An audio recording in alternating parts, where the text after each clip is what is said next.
Mission અંતર્ગત વર્ષ 2019ની ગ્રાન્ટની રકમમાંથી ગેરવહીવટ થયો હોવાથી વિપક્ષના નેતા જયરાજસિંહ મોરીએ કમિશનરને રજૂઆત કરી।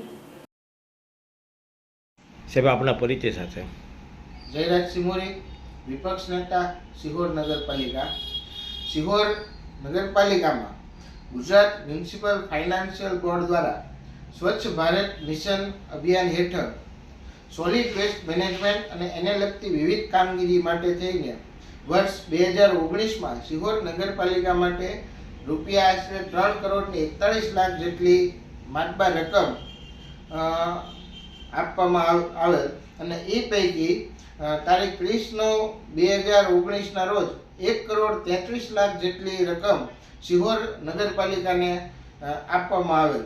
આ ગ્રાન્ટ હેઠળ સોલિડ વેસ્ટ મેનેજમેન્ટની વિવિધ કામગીરી જેમ કે વિવિધ machinery, JCB, tractor loader, dumper જેવા વાહનો વસાવવા, કચરાના પ્રોસેસિંગ માટેનું એક યુનિટ બનાવવું અને એ માટેની જરૂરી મશીનરી વિકસાવી, તદુપરાંત 16 ટન પર ડેની કેપેસિટી ધરાવતો એક કમ્પોઝિશન પ્લાન્ટ વિકસાવવો, તેમજ ડમ્પિંગ સાઇટ ઉપર ઓફિસ ફરતી બાઉન્ડ્રી બનાવી ત્યાં વ્યવસ્થિત ઇન્ફ્રાસ્ટ્રક્ચર ઊભું કરવું, આવી અલગ અલગ કુલ 17 પ્રકારની કામગીરી કરવાની રહેતી હતી।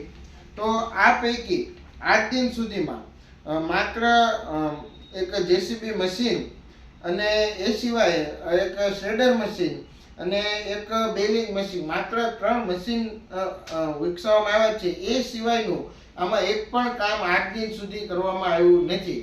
એટલે આજરોજ અમે પ્રાદેશિક કમિશનરમાં લેખિતમાં ફરિયાદ કરી છે કે ખૂબ મોટી રકમની ગ્રાન્ટ આવેલ હોય અને આજ દિન સુધી માત્ર 10% જેટલી જ કામગીરી થયેલ હોય તો બાકીની રકમનો ગેરવહીવટ થયો હોવાનું અમને સ્પષ્ટપણે લાગી રહ્યું છે।